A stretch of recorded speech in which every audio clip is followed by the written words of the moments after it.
Grand Prix circuit of Kylami plays host to the 10th and final round of the 2000 Sports Racing World Cup at the Vodacom Speed Festival. This is the third year that the world's premier open sports car series has visited the 2,000-metre high track close to the city of Johannesburg.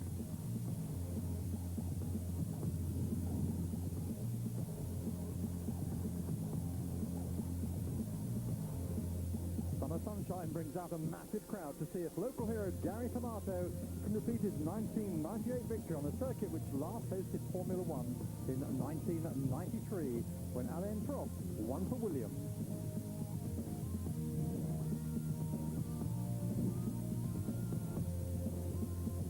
Qualifying in 32-degree heat sees the SCI Lucchini of Italians Ranieri, Randaccio and Massimo Perazza break into the overall top 10 for the first time this year in their lights car, which runs to a 3-litre motor maximum and 720-kilo weight minimum with a 2,000 price cap.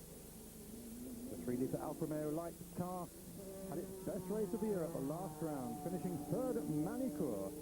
Randaccio finished fourth in Group C races at Kylami in both 1987 and 88.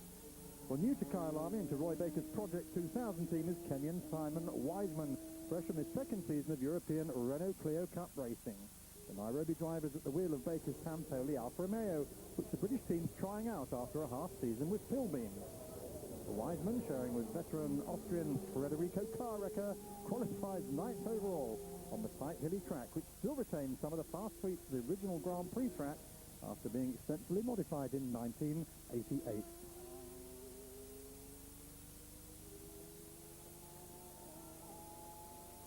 Lights champions for the year 2000, Mark Smithson and Peter Owen are having their last race in the Redmond Bright Pilbeam Nissan before a change to Reynard with the same team in 2001. Smithson is managing director of Reynard Cars. Wins at Monza and Donington Park and 3/3 at Daytona, Elkhart Lake and Manicourt gave the British pair the title at the last race. Now, Owen is suffering from a hernia problem but is determined to race or he'd forfeit their joint title to his partner.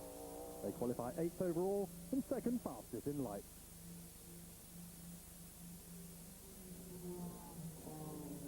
And that's the pole position light Lola of the new Sports Car Racing Sweden team put together by 1989 Le Mans 24-hours winner Stanley Dickens.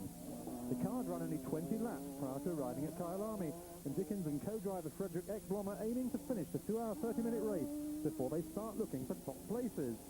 So pole is a surprise to both of them in the Nissan V6-powered Lola B2K40, the model that swept lights in this year's US Grand Am Series. The Swiss Enzo Calderari is 6th fastest in the top SR1 category, driving the BMS Scuderia Italia Ferrari 333 SP. He shares of Angelo Zardra and Lilian Brinner. The trio finished in every round this year, including a win at Spa-Francorchamps. The SR1 class caters for 800-kilo cars with a maximum 6-litre atmospheric or 4-litre turbocharged motors, running to a $640,000 price cap. Calderari is carrying 40 kilos of success weight, reflecting his second place overall in the series behind champions JMB Gator Ferrari. His fastest is the Durango team's GMS Mada BMW, with France's Soye Harari and South African Earl Goddard. The French Formula 3 champion and Durango Formula 3000 winner Ayari, whose father's Iranian and mother French, falls 6th in the radical GMS-built chassis at Manicourt in October and is aiming for the podium this weekend. And mixing it with the South African VSP sports cars, which are competing in the World Cup finale, is Austrian Philip Pater in the Red Bull-backed BMS Scuderia Italia Ferrari, carrying 50 kilos of weight. Pater and Italian co-driver Marco Zardra have scored 2 seconds at Donington and Nürburgring and a third at Manicourt this year, and looking to end the year with a win to snatch the series runner-up position from their Swiss teammates.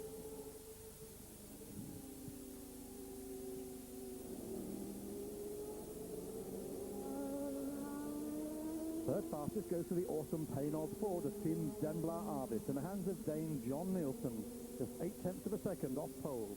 The rumbling 6-litre V8 torque is suited to the high-altitude track, which costs atmospheric engines up to 30 brake horsepower. And Big John is again showing the front-engine car's Casper Elgard, but 1/3 and 2/4 have been poor reward for all their hard work this year, although they are carrying 50 kilos of extra weight. already a two-time World Cup winner. Johannesburg Gary Tomato wants to repeat his 1998 success here, and this weekend has joined the Kramer team in his bid, qualifying second. Backed by race sponsor Vodacom, Gary joins Ralph Kellener's onboard Balola B98 2000, powered by another 6-litre Ford, this time a Roush NASCAR engine. Irving Kramer's been looking for a major success since winning the 1995 Daytona 24 Hours. The pole goes for the second time this year to Italian Gianni Lavaggi, the man who gave Kramer that Daytona win, but now on board is GLV Brum's Ferrari. Lavaggi won at Manicourt last year, and he and Argentine co-driver Nicolas Filiberti have had 2 seconds this year, but victory remains elusive. Pole in the 4-litre naturally aspirated V12 is a testament to Lavaggi's talent here on this tricky low-power circuit, in what is now a 7-year-old design carrying 50 kilos of success weight. This is the Ferrari 33 SP. How it was presented in 1994, that's 7 years ago at Daytona. Since then it's won 4 global championships, 48 races, and here at Kylami in December 2000 it's on pole position yet again. Well, in the hands of the JMB Gator squad, the 333 SP this year won its 3rd consecutive Sports Racing World Cup title.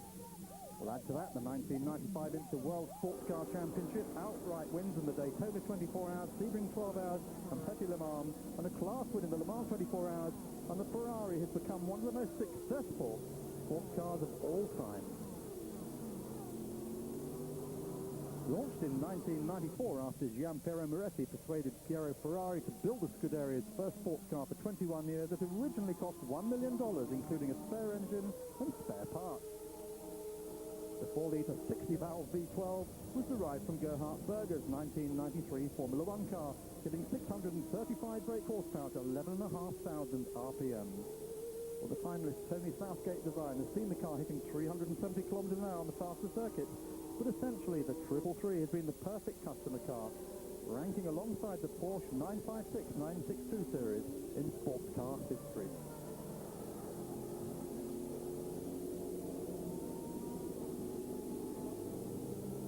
But how much longer can the 333 SP remain competitive? I asked that question of Kylami poleman Gianni Lavaggi. Gianni Lavaggi, pole position, first race of 2000 and the last race here at Kylami. Yes, it's a shame that I didn't make pole position in the middle, but it's okay. 2 pole position in 1 season is available. Johnny, talking about the Ferrari, the 333 SP, it's an incredible car. It first raced in 1994. Almost 50 wins now. You have one of them in Manicourt. Yeah. How is this car still? How's it? It's so good still. Yeah, because it's a very good project, and it's a nice chassis. The only problem we have for the future is that the engine is a 12-cylinder engine, and with the restrictors, with the air restrictors, it's not good. We have 60 valves, so we lose a lot of air in 12 cylinders with 60 valves, and this is the reason why Ferrari cannot improve this engine more than this. So it's a shame, because they could also put another engine in this car, 10 cylinders for example, but they are too concentrated in Formula 1, so they don't want to spend time on this car. Lavaggi and others nonetheless plan to continue to campaign the Ferrari into 2001 when the World Cup becomes the FIA Sports Car Championship. As the Ferrari slowly fades from the scene, the new light bowler is on the ascendancy, having won the 2000 Grand Am Series at Archangel Racing. The first car to be seen in the World Cup is debuting today. I asked light pole sitter Fredrik Ekblom all about it. Fredrik Ekblom, pole position, first time out with the new Lola. It's a fantastic car, and it's very nice to be here, and the team works really well, so I'm really happy that we could secure the pole, but it's a very good car, so we should be on pole. And of course you're up against the champions, the Redmond Bright Philbeam, so it must be doubly satisfying. Yeah, for sure. They have a good team, but I think our car is superior really, because it's newly developed, and it gives a lot of downforce. It's a really quick car actually. Stanley Dickens, the Le Mans 24 Hours winner, and now running your own all-Swedish team, huh? Yeah, almost all Swedish. We have a little bit help from America and England. We have a plan for a long-time project. That's what we try to do. But and this is the start of it, and we'll see where we end up. So. Well, that outside help comes from Archangel manager Brian Anderson and British designer Adam Arian. With 14 cars ordered, the future is looking bright.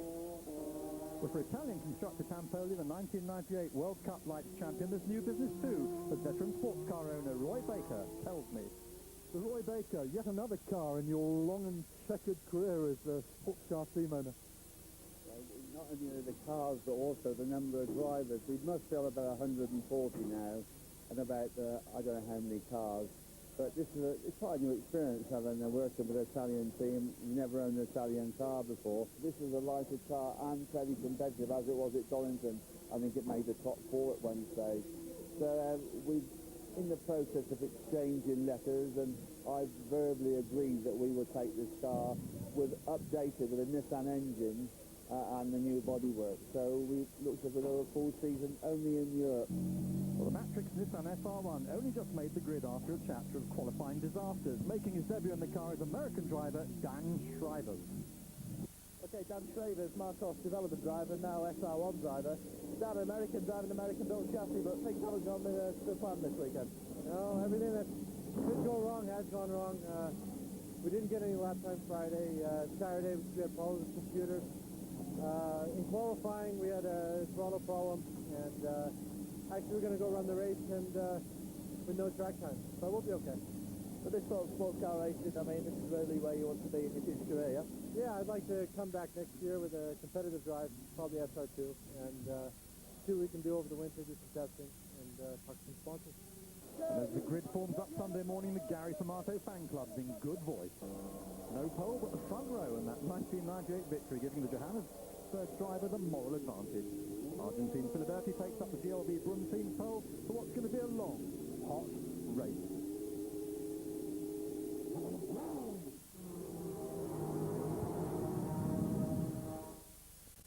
For the 10th and final round of the 2000 Sports Racing World Cup, about to get underway at the South African Grand Prix circuit at Kylami, with Ferrari on pole from Lola and Paynos at the head of the 25-car field.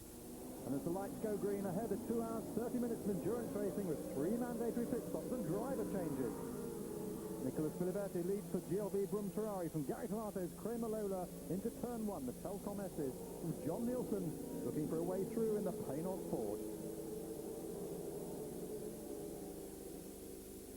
Through Nashua Corner and past the old pits, the little Argentine driver still leading the field from Monza winner Tomato. But Tomato's given up the Riley and Scott chassis he won with here 2 years ago, and at Monza this year, putting his trust in the Kramer team, and it's Lola. Dickens leads the lights in the white Swedish Lola from Project 2000 Simon Wiseman, and behind them are the West Bank V8 GT runners led by Rian Boxmer, and then the 3.5-litre VSP Sports prototype headed by Donovan Roscoe. With still Ferrari out front as the leaders climb the long hill up to West Bank Corner.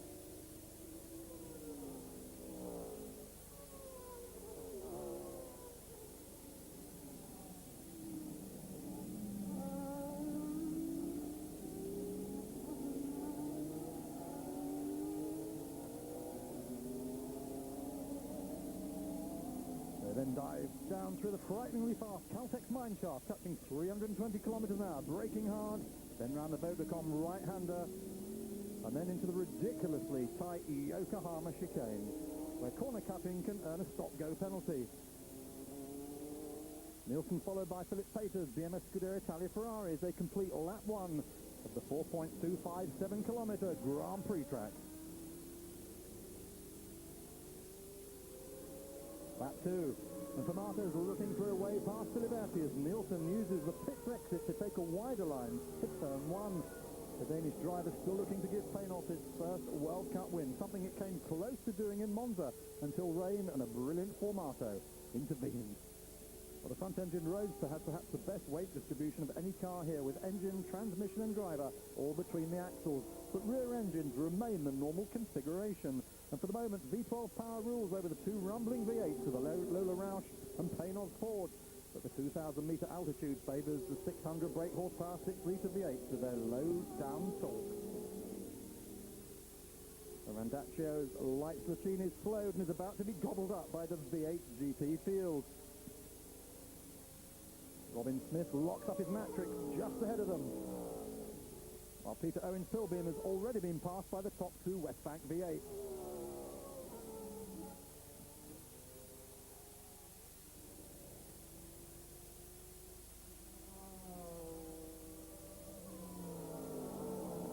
chicane for Marto, tucks under Filiberti's rear wing, looking for a chance to outbrake the South American. But the Ferrari's better on the brakes and on turn-in.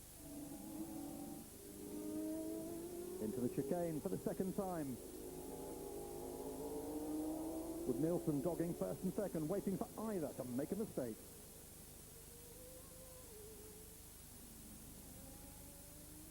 End of lap 2. The three-car train thunders past the pits. Nielsen dropping fourth place paper as the Austrian Red Bull Ferrari driver paces himself. With up to 90 laps of racing ahead, there's no point taking risks with the car in the opening lap.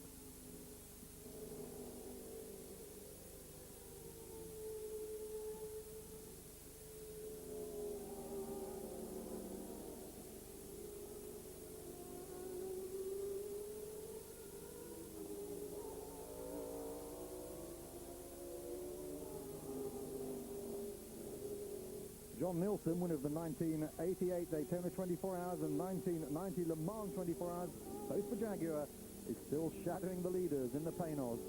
But there's early problems for Randaccio Zlacchini, now in the SCI pit with electrical trouble.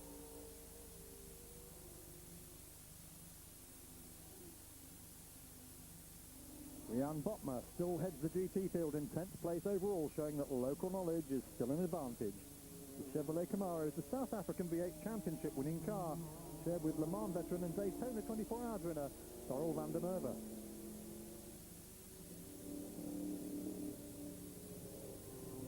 Nielsen is now closer to the leaders, as race leader Filiberti's pace drops off, holding up for Marto. Through the chicane. And into the final Gestetner corner, where Filiberti seems to be struggling for gears.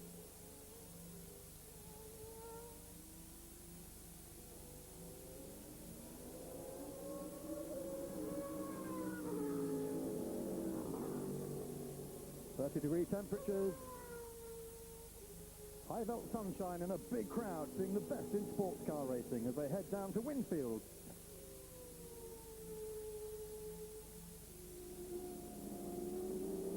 Through Winfield for Marto. Looks right, looks left. Oh, but Filiberti holds his lead into West Bank. And then down the hill. But the South African is all over him like a rash.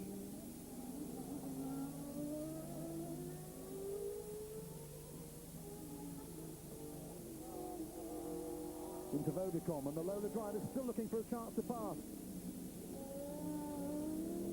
Looks inside again at the chicane. Oh, but he has to back off. And finally the move comes going into the final turn as Formato is through into the lead. Filiberti still has a look to see if he can take it back. But for the sixth time this year, the Kramer Lola's leading a World Cup race. Can the German team convert this one into victory after so many times snatching defeat from the jaws of victory?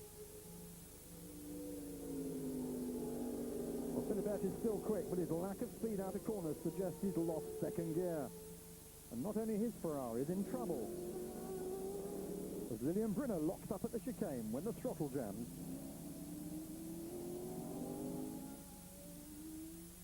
Well, the Swiss Miss makes the pit where the clutch is finished after trying to combat the sticking throttle by using the transmission. Let's look again at that. A big lock up into the chicane, but she gets it all back together. Well, in light, Simon Weisman is mounting his lead. Bid for the lead on Roy Baker's Tampoli Alfa Romeo V6, looking down the inside of Stanley Dickens' Lola Nissan V6. Wheat shuts the door. Just notice how low the new Lola's rear wing is set compared to those of its rivals.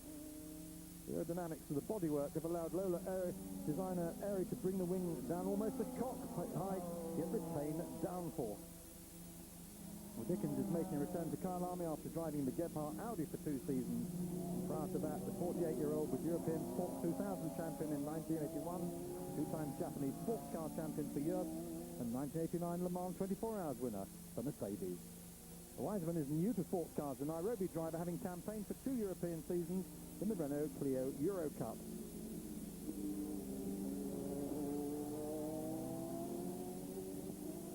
Well, the lights leaders are now lapping the VSP back markers.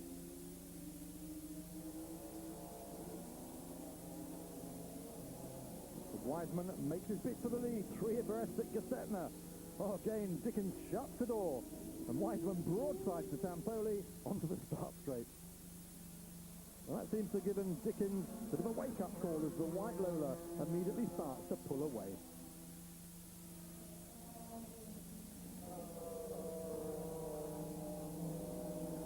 More problems for Lilian Brynner as the throttle again jams on her Ferrari, putting her into the final turn gravel.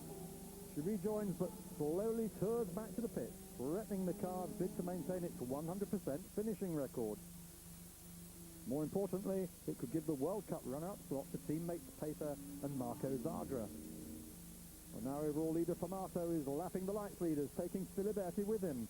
The GLB Brooms Ferrari is still struggling out of slow corners, but the Argentine is holding on to second place.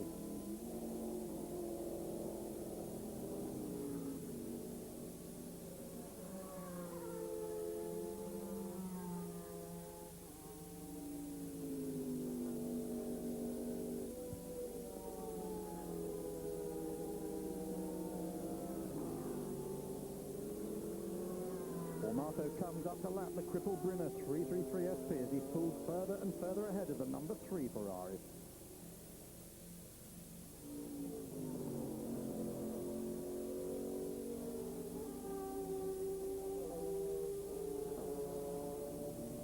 Ex-Formula 3000 runner Filiberti and his teammate Gianni Glavaggi can only hope that their transmission holds out.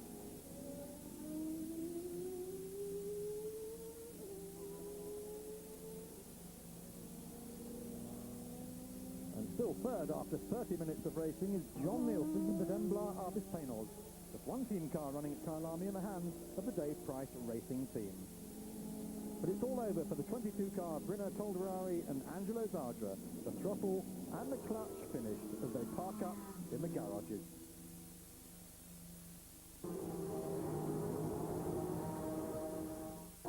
We're 33 minutes into the final round of the Sports Racing World Cup at Kylami, South Africa, watching local hero Gary Formato leading the 2-hour 30-minute Vodacom Festival in his Vodacom Kramer Lola, now 20 seconds ahead of the GLB Brooms Ferrari of Argentine Nicolas Filiberti.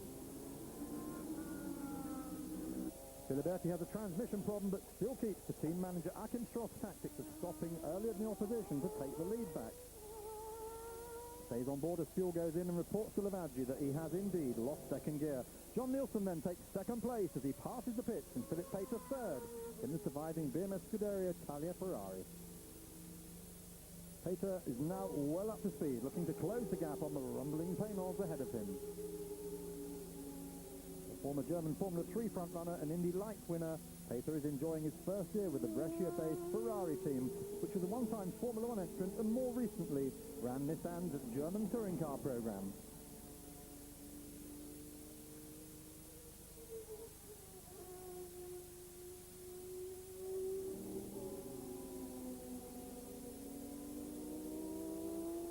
Ahead of him, leader Formato peels off into the pits after 40 minutes, careful to keep to the 60 kilometres an hour speed limit as he heads for the Kramer pit.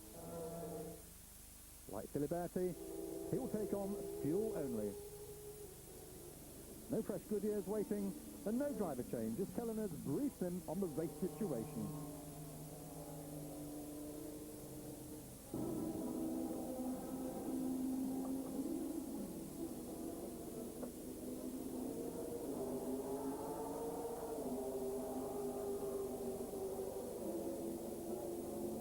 Well, that hands the lead to Nielsen, but the Danish Painoz driver will have to stop too. Can Filiberti's Ferrari get back ahead of Formato? Formato rejoins, but now in third place, the Ferrari's already gone through.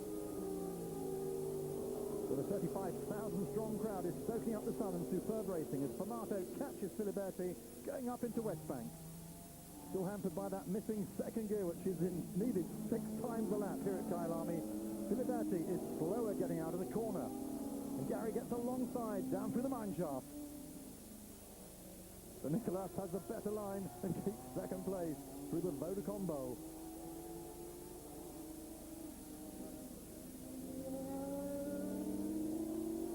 And down into the chicane. But this is where the Ferraris are really handicapped. Into the final turn, and Formato blasts past and pulls away, now leading after Nielsen too has made his first pit stop.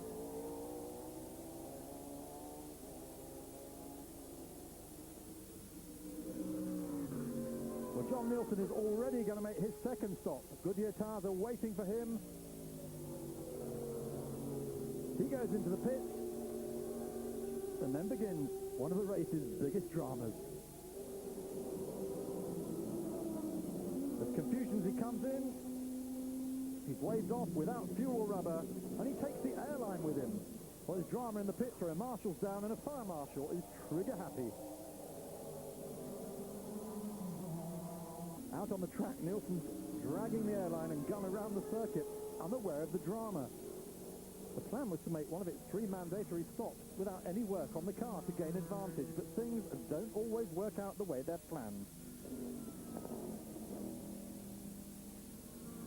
The wheel gun finally detaches itself up at West Bank, as we look again at just what went wrong. Well, the Paynod stop. The crew goes through the refueling motion, then steps back, the airline hooks around the rear wing, the gun hits the pit marshal, it hits our cameraman, and the fire marshal, who's trained all year for this moment, sets off his extinguisher just in case. But the incident's testimony to the new fueling tyre regulations, which have saved a disaster, and nobody was seriously hurt. Well, Nielsen's been slowed by the drama, and Philip Pater finally gets a shot at the Paynod after trailing Big John for the first half of the race. Well, there's no love lost between these two after the Austrian spun out the Paynod at Brno. Tucked under the rear wing of the Paynods at West Bank, Pater almost gets his chance when a VSP car blows Nielsen.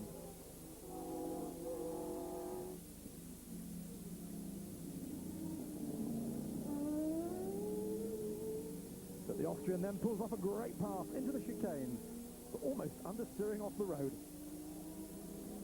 Second place is confirmed as both cars power still face out of the final corner.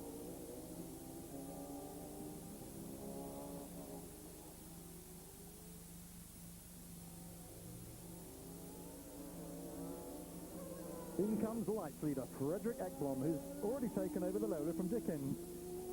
No tyre change, just fuel. Into the pits where Dickens is waiting to brief the 1998 Swedish Touring Car champion. Well, this briefly hands the lights lead to 2000 champion Mark Smith, and now at the wheel of the Redmond Bright Pilbeam, having taken over from the indisposed Peter Owens. Well, apart from spinning out of the first race at Barcelona, the British pairings finished every race of the season with famous victories at Monza and at home at Donington Park. Well, they passed the Project 2000 Tampoli, which Simon Wyden's now handing over to Federico Carreca, the Kenyan having made a big impression on his sports car debut. Toyedari is running fifth after taking the Durango Marder over from South African El Goddard, but he and fourth place Nielsen are now lapped down on the top 3. And as the Tampoli rejoins, we talk to Simon Wiseman in the pit.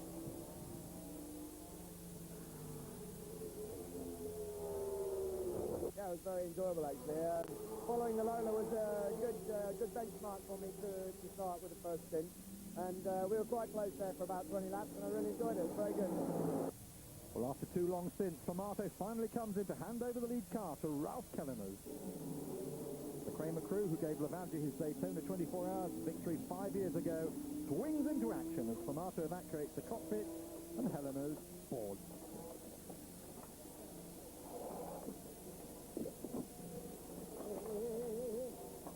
Fuel goes in.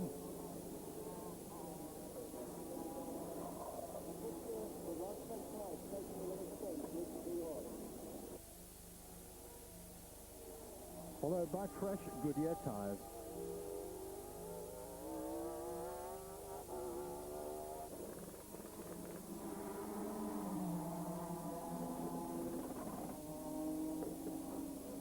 And Kelleners thunders back into the race. 5 times this year, Kramer's led World Cup races only to be hit by minor problems.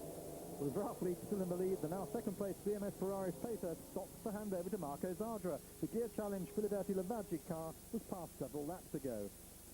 22-year-old Marco, son of Angelo, won GT2 in the 1998 Vallelunga 6 Hours and is in his 3rd season of the World Cup. Kaspar Elgaard is now on board the fourth-place Paynolds. The Dane about to lap Sweden's Ekblom in the lights leading Lola, but locking up through Gestetner. Nielsen lost third as the tires wore down. One rear completely finished when he finally stopped, and Elgaard's now having the same problem on the Goodyears to which the team has changed. Its third different rubber supplier this year. Pullman Lavaggi is now on board his GLB Brums Ferrari, but without second gear can only hope for the problem for the two cars ahead will bring the race back to him. He and Filiberti have managed to avoid being lapped, although they're 40 seconds down on the leader. Behind them, the SCI Lucchini is heading for a finish. The early electrical problems cured. Still second is Marco Zadra, who knows that a finish will give him and Pater the vice championship over their unfortunate teammates. Marco will have some settling up to do with his father. Well, the Red Bull BMS Ferrari's had a faultless race, and only the Kramer Lola stands between it and victory, with 25 minutes of racing still to go.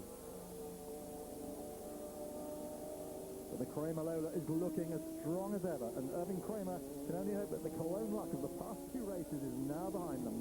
Both Spa-Francorchamps and Nürburgring have been dominated by the team, only for rear wheels to loosen, costing them victories. Kelleners brings the car in for its final splash and dash. Just 10 more litres in the tank will bring the car home. Refueling takes just 4 seconds, and Kelleners is back out again.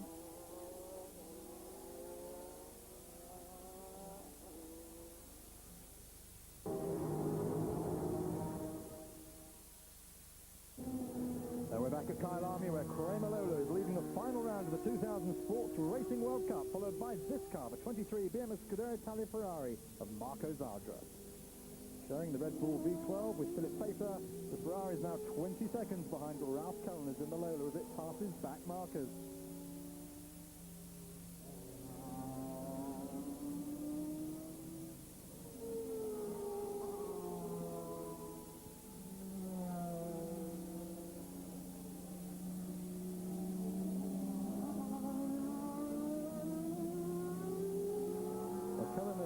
The third-place GLB Brums Ferrari of Gianni Lavaggi, which has been running about second gear since the early lap.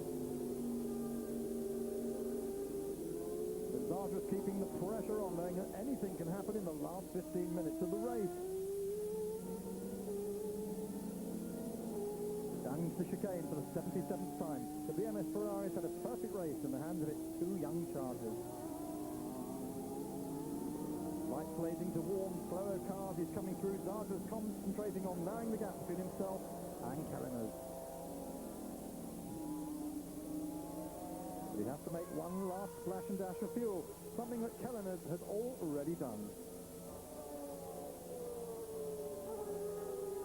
Although the 333 SP is still competitive 7 years after its introduction, Ferrari customer teams are unlikely to have the same high level of factory attention they previously enjoyed when Maranello now puts its weight behind the 360 Modena GT racing program.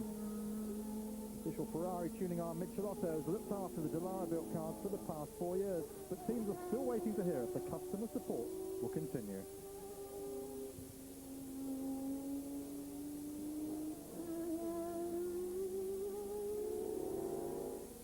Well, Ralph Kelleners pushes on, the famous son of a famous father.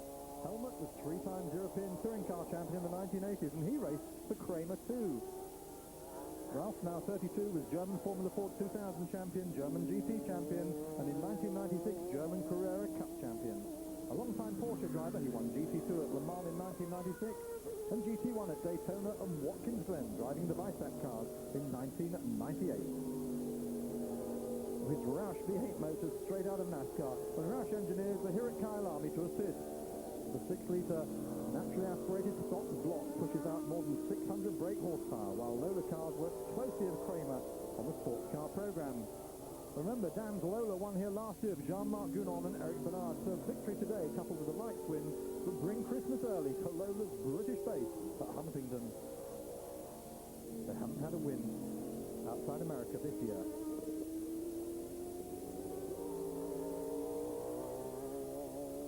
Kaspar Elgaard carving through the lights runners in the Paynolds. Third place, Kareker from fourth place, Perazza. Ekblom still having those tire problems. At fourth place overall looks secure with 40 seconds in hand over the fifth place Durango GMS of Faye Ayari.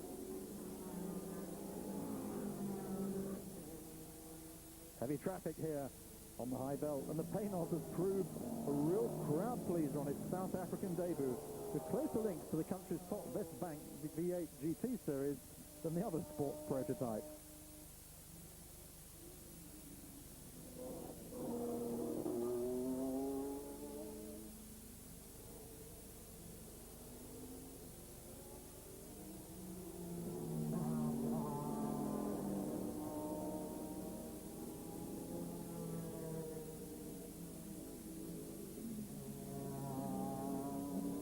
Final laps unfold.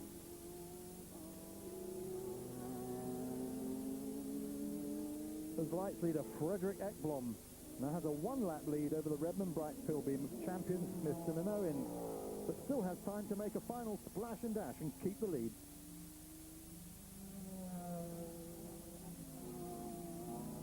The Swede slows the car down to the 60 kilometers an hour pit lane speed limit, and Sports Racing Team Sweden swings into action like old hands, despite this being their first race.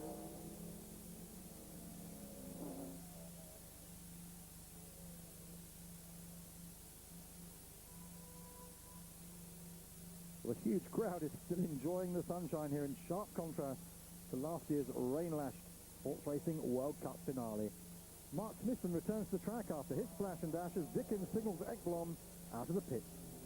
Below the rejoin, still 2 laps ahead of the third place car wrecker Smithson Tampoli, and 1 lap ahead of the second place Smithson, with less than 10 minutes now remaining. Well, the race has been a dream debut for both the Helsingborg-based team and for Lola, which is challenging Pilbeam and Tampoli in the lights market.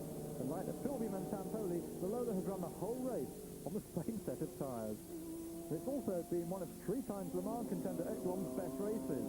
He won the World Sports Car category in the 1995 Daytona 24 Hours, but sports car success has eluded him since. Ekblom follows through in 4th place overall, finally passing car wreckers Tampoli.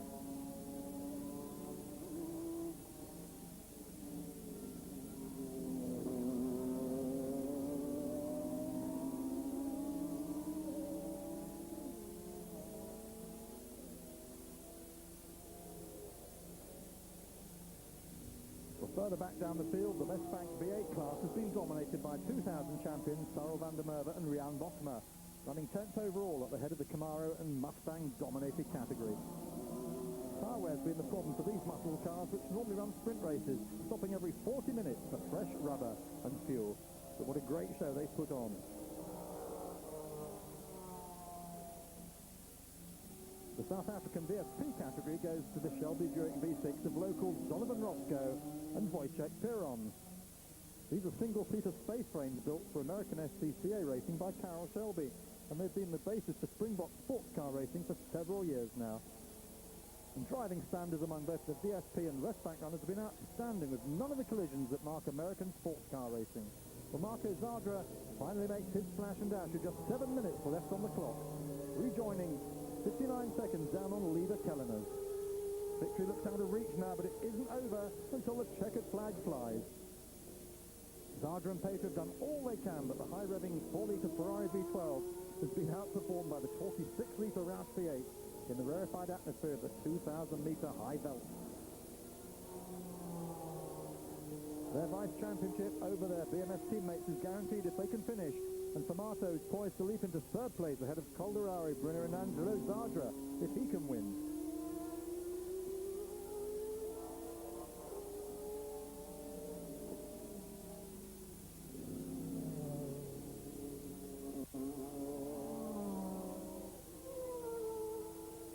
Ahead of Zadra, the silver Redmond Bright Pilbeam is heading for 2nd in light. Mark Smithson making it 9 finishes in 10 races.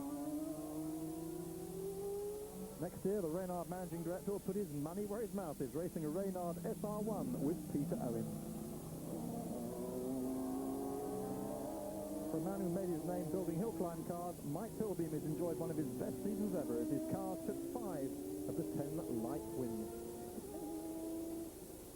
Well, Lavaggi is resigned to finishing 3rd, let down by a broken second gear, but still heading for the podium with Argentine co-driver Nicholas Filiberti. Kellens is closing, but he suddenly slows, and he's repassed by the Durango GMS of Ayari. The Kramer luck is striking again through West Bank. The V8 is misfiring. Can it be a fuel pickup problem? Down through Mineshaft, Kellner's is up to speed again. But through Vodacom, misfiring once more.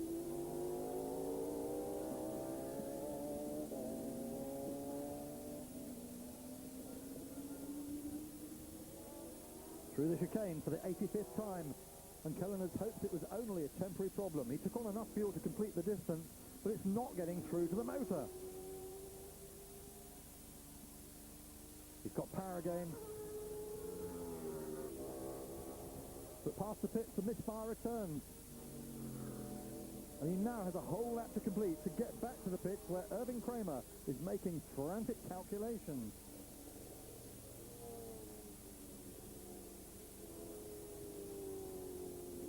Sarge's now only 50 seconds behind and closing fast.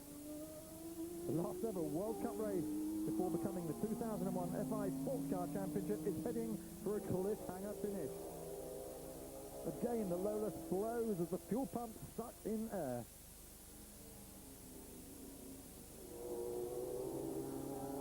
And Kellen has jinked the car left-right to pick up what fuel is left, as even the West Bank GTs are closing in.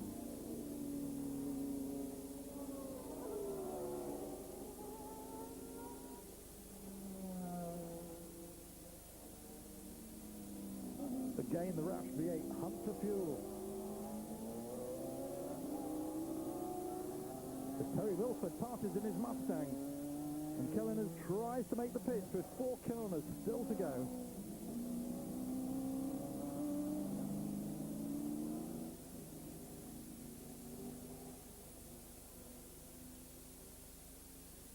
Well, Zardra's got the radio message from the pits. Go, go, go. The gap is now 40 seconds and the Kramer will have to pit for more fuel.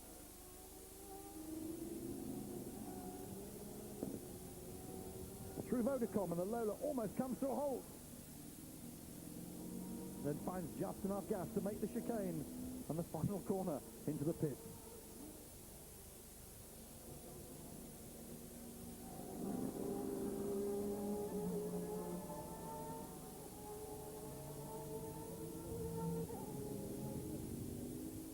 No question of sticking to the speed limit. He can't even make it.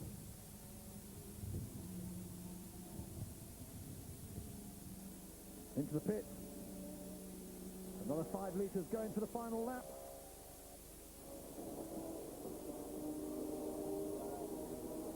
And Ralph rejoins.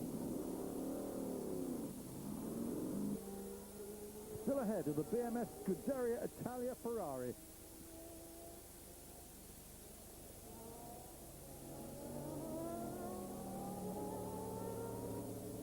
Kramer's worked out there was not enough atmospheric pressure in the tower to put in the litres calculated. The low pressure at this 2,000-metre height has given the car only half measures. And there's the gap. Zardra crosses the line 15 seconds behind.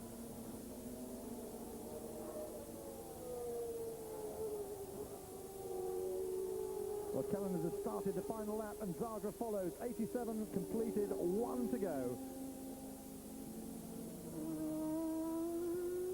But Kellner is in trouble again.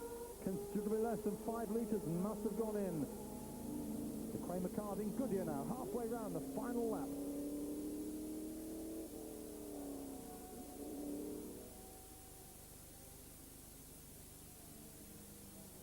Zardra rounds Goodyear. The gap now just 10 seconds. Up towards West Bank. The engine cuts out again.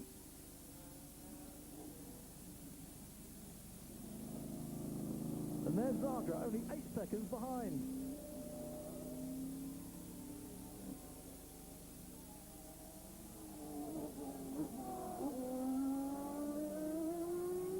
Vodacom for the last time, and the crowd's on its feet. Can the local hero Gary Tomato be denied victory in the final corners? Kellner stutters towards the chicane as Tomato and Irving Kramer watch from the pit wall. Through the chicane for the last time, and the Ferrari is closing fast. but Kylami has just enough fuel to scramble for the line. And he takes Kramer's first major win in 5 years by just 3.3 seconds. Zagra almost pulled it off, but uncertain the race is over, passes the winner just to make sure.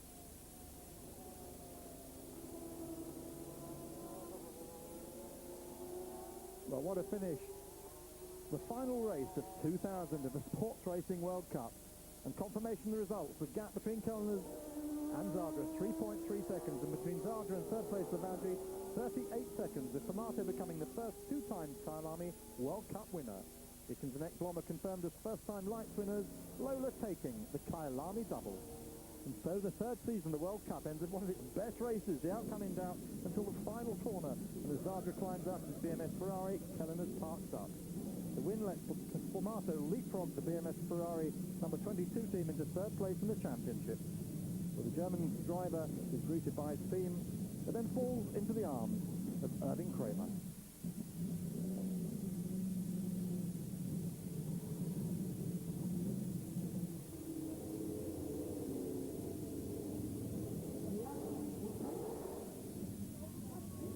Erwin asks if he's playing a trick on him.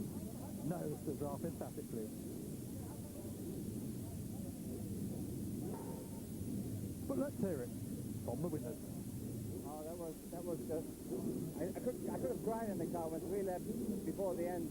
The engine started to go out. I was like 3 or 4 corners around the circuit when I was going in the right hander and up the hill. The engine would just stall.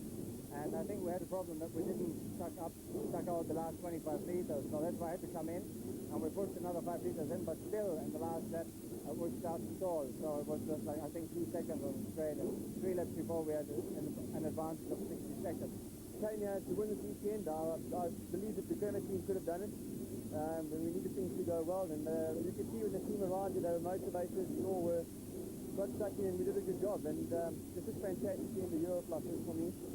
And just, hopefully we'll be back next year and win some more races.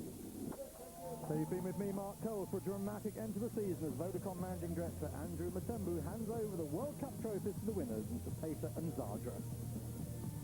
Lavaggi and Filiberti get their podium too. Next year, join us in the FI Sports Car Championship.